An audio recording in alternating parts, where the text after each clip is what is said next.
YouTube, what the crap's going on? HeirofCarthage here, and I am back in Total War Warhammer. If y'all hadn't noticed, all the videos that I put up this past week were ones that I had recorded while I was in the hotel at Gamescom. I actually spent a week not recording to kind of take a mini vacation, so that since I had been gone away from the family for a week, that I could come back and have a week to just give back to the family. It went really well. Mrs. Air was very appreciative. And I'm going to get started. This is a little late today. It's a holiday weekend, and I was kind of letting that vacation extend into the holiday, but I'm sure you all will forgive me. You seem to be very good whenever I tell you that I needed to spend some time with family, which I did, and it was fantastic, and I'm ready to jump back in with you all. I wanted to jump in and show some replays here from Dov Plays, who basically in the last, I don't remember if it was the last online battle I showed or close to it, I showed Empire, and I kind of mentioned that I think Empire can be a tough win against Norsca, but other people seem to think that Empire is also probably one of the best counters to Norsca. And Dov Plays here thinks that that the Lore of Fire, and other people mention it as well, can be very effective because some of your biggest enemies are the Werekin Skinwolf and just Skinwolves, who have a natural weakness to fire because of their regeneration ability. And so he looks to take advantage of that by bringing Kindle Flame on a Bright Wizard, and then bringing Knights of the Blazing Sun, and then also Flaming Sword of Ruin on the Bright Wizard. But let's check out his army. We got Boris up here on his Griffin. Up front, some unbreakable infantry to contend with what is bound to be some tough Norscan infantry. Two Knights of the Blazing Sun on his right flank, one on his left, and then quite a few Free Company militia mixed in with Spearmen in the back. And then here's our Bright Wizard right here. As you can see, he's got Kindle Flame. He's actually got a Fireball ability, which, again, could be good against units that are weak to fire. So Fireball, Flaming Sword of Ruin, and he's brought the Kindle Flame ability here. Let's check out the Norscan army. This time it's actually led by Throg instead of Wulfric. Throg doesn't get a lot of love because of Wulfric. Metal Sorcerer, no big surprise here. This is a very popular pick, because Final Transmutation can be so good against blobs and other pieces, so no surprise. We do have the Skinwolf Werekin, and up front there's a serious line of Berserkers, 5 Berserkers, and then there's 2 Skinwolves on his left. So Boris is just doing some good scouting. There is a Norsican hidden force over here, one more Skinwolf Werekin, and then the Beast of Tashnar Norscan Warhounds. And speaking of, while this battle's kind of getting underway, just to give you all a quick update on things to expect this week, the Norsca campaign will continue. I will get a chance to record hopefully some of it tonight, so you'll see it soon. I am way behind on bringing you some non-Warhammer content, so I'm quite aware of that, and I am going to try and get you all some soon. And for those of you who enjoy the non-Warhammer content, just be patient with me.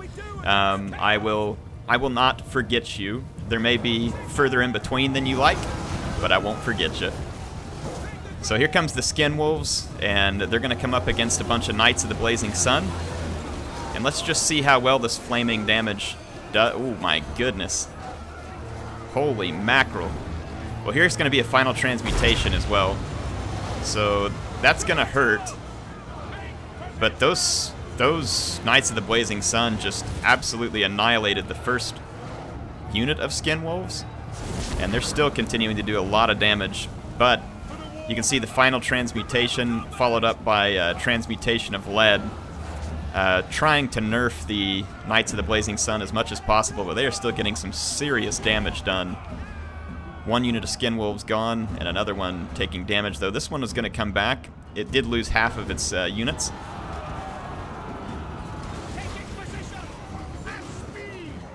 Did the Tattersouls just do that good against the Berserkers? I don't think he had any artillery or anything to do the other damage. This Knights of the Blazing Sun got a quick charge, and it's going to pull back on this flank. I might have to test that at some point. Okay, now the Berserkers are catching up. I would have expected the Berserkers. Maybe Boris... No? He didn't do any kills either. Alright, so these Knights of the Blazing Sun finally lose over here, but they did pretty well.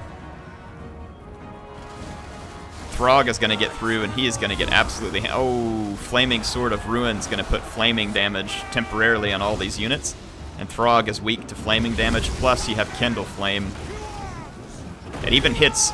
Oh, wow, it's an area of effect, so anything that comes into it gets it. Throg just stepped into a trap here. I should have had the Admiral Akbar, it's a trap meme programmed in, but here we go. Shameful display!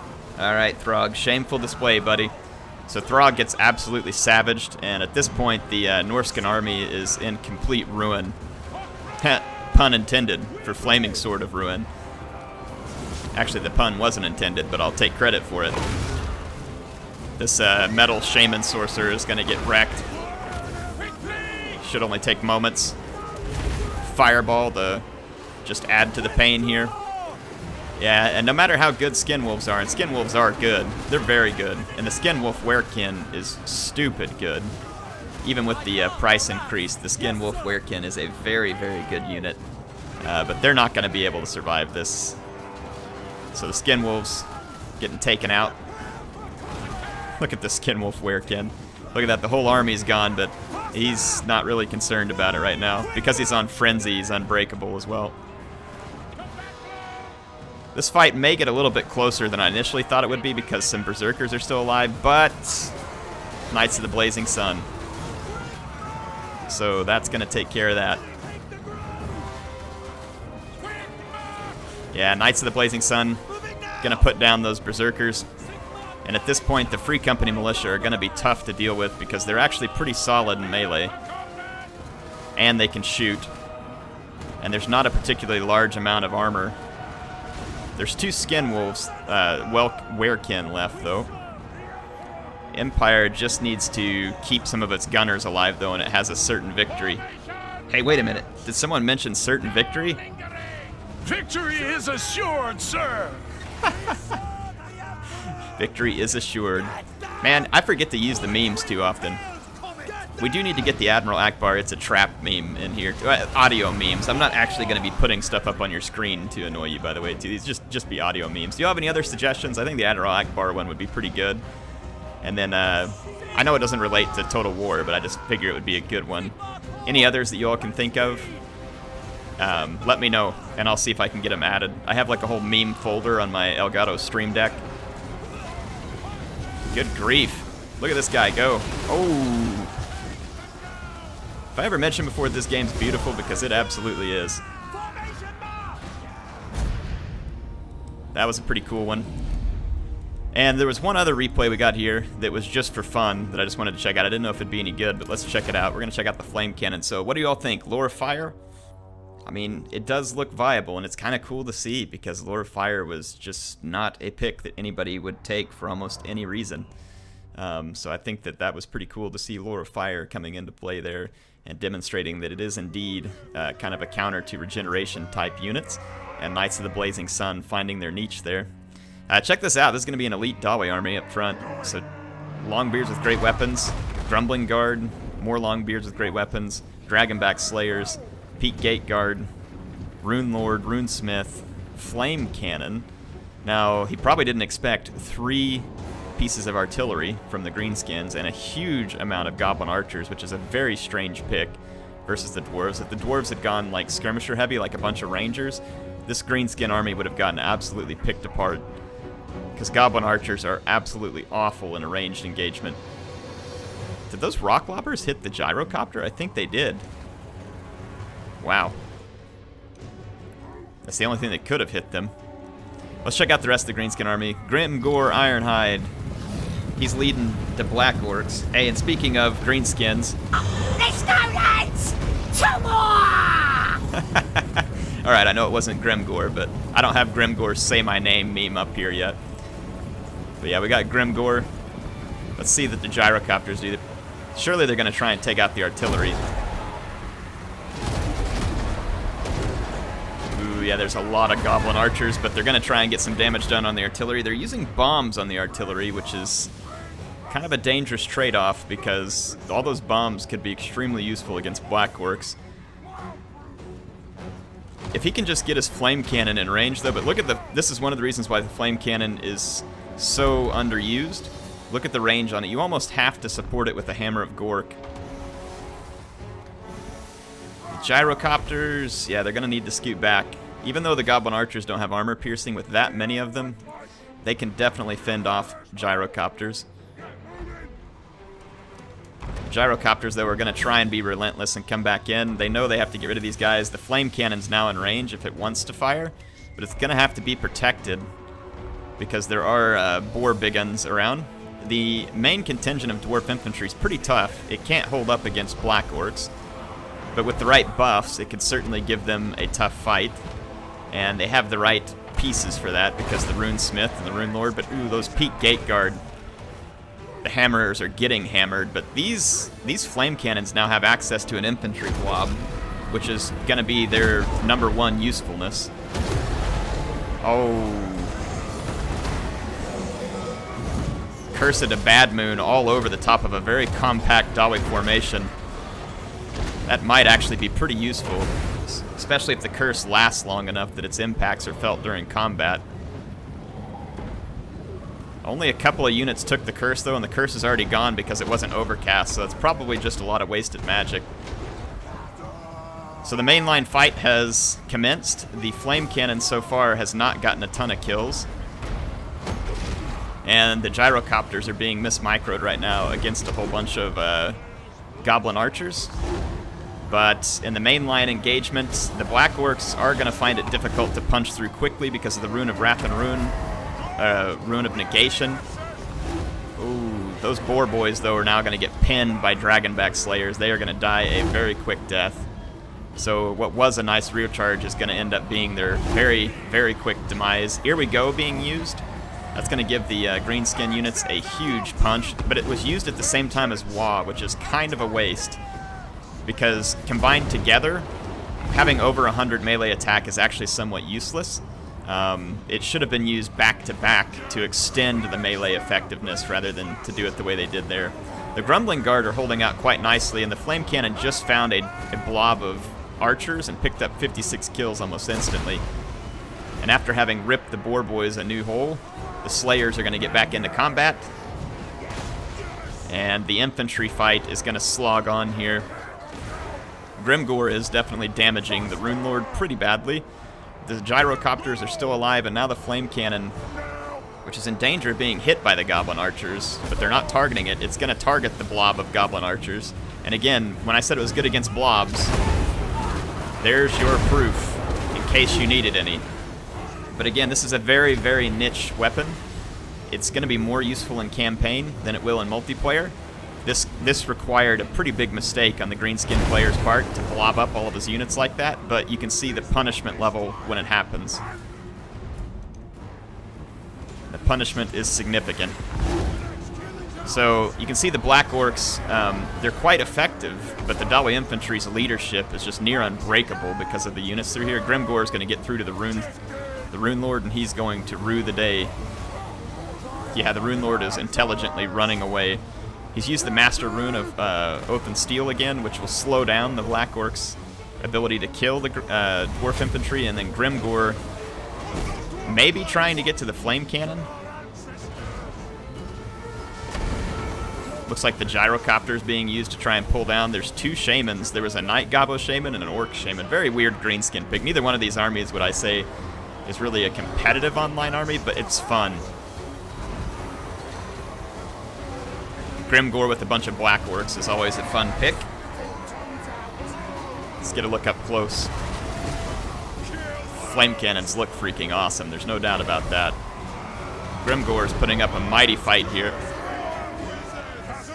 I don't know that he's going to like having to take this big blob of infantry on. He does have 47 kills, though. Flame cannons aren't going to do much to a single unit target like this.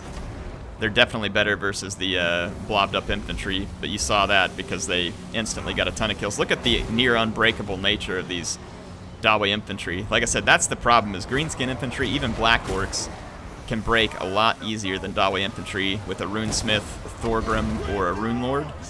The Dawi infantry will fight near to the death, and that becomes part of your challenge in breaking them. So finally the cannon gets smacked up a little bit, but it's still on a defensive posture, which is quite nice. So even though Grimgore broke one of the artillery pieces, it's still firing over here at the regrouping archers. And now these archers are just firing wildly into the mix. Over here the Rune Lord breaks through. gyrocopters managed to survive and are actually doing quite nice. The single flame cannon model over here still firing away. These Slayers are going to go try and shut down the Gobbo Archers. They need to change their target in a hurry. Looks like they did. Yeah, and there's another one targeting Slayers here too, but the Slayers, the Whirling Axes gives them a little bit of protection against the missiles. And now the combined Runesmith Rune Lord is going to probably be enough to shut down Grimgor, who has otherwise had a pretty spectacular performance here. He may have just used Wa too. Nope, it was all the runes. Yep. All the runes kicked in, and Grimgor gets killed. So yeah, I mean, can the Flame Cannon get a lot of kills? Sure, it did right here. But I think the, and I appreciate the viewer sending it to me. I always love to see a Flame Cannon replay, because I think it's cool for people to try and make them work, even though it's more than likely probably going to get you defeated. But in any case, I think it's cool. He used the Flame Cannon. I would say the Flame Cannon is much more useful typically in campaign, where you can reliably get the enemy to blob up. But even in campaign, it can be challenging because the AI will target your ranged units, especially if it has its own ranged units, and it can be difficult. So best to combine it with a long-range artillery like a Grudge Thrower, or something like gyrocopters that can force your enemy in closer. Be aware that if you were to try and use the Flame Cannon versus something like Wood Elves, they may have some long-distance archers or something too that can make it, you know, they can kill artillery pretty reliably and pretty quickly. So anyway, let's fast forward to the end of this and just go take a look at the stats. I think it's amazing that some of the Dawi infantry actually survived to the end of that. They didn't even get that many kills. Again, that's how the Dawi work, right? These guys didn't get a ton of kills. It's the runes and the support units that usually get a lot of your kills. Dawi infantry usually aren't going to be what gets you a whole bunch of kills. And you can see that the Black Orcs, even though they had a decent performance, there weren't a lot of Dawi to kill, and they got a fair number of kills. It's the leadership thing that kills the Greenskins in the end and allows the Dawi to survive overwhelming engagements like this sometimes because their leadership is just so high. So, in any case, hope y'all enjoyed these battles. Sorry I've been away for a little bit. Things should get back to normal in the recording. Well, I say I'm sorry. I took the vacation with the family, so no, I'm not like sorry I took the vacation with the family, but you know, I'm just telling you all, things will get back to normal in terms of the recording schedule. And I have some cool stuff coming up. Like I said, look for some non-Total War content coming soon. For those of you who like it whenever I do like some computer building, I just finished a Threadripper build, and I'm going to do a review of that. MSI provided me with the Threadripper chip and a motherboard, so I'll show you all the build I put together and talk a little bit about what it's good for. I don't think it's going to be applicable for a lot of you, but I just, you know, I think that it would be interesting for you nonetheless if you're interested in technology. In terms of what is applicable, Warhammer 2 is coming out next month, which we're all very excited about, at least I hope you are. And I'm going to put together a budget build. I'm going to try and get it as cheap as possible. My goal is to, I can definitely keep it under $700. I'm going to try and see if I can push it down closer to $600. And I'm going to put together a budget computer build and show you all, hey, this is how you could build your own computer and run Warhammer 2, not at the maximum performance, but you could run it probably on medium to high performance in 1080p and make it look really good. So I'm going to give you all some tips on how you could build your own computer if you want to play Warhammer 2. HeirofCarthage signing off for now. I'll see you all soon.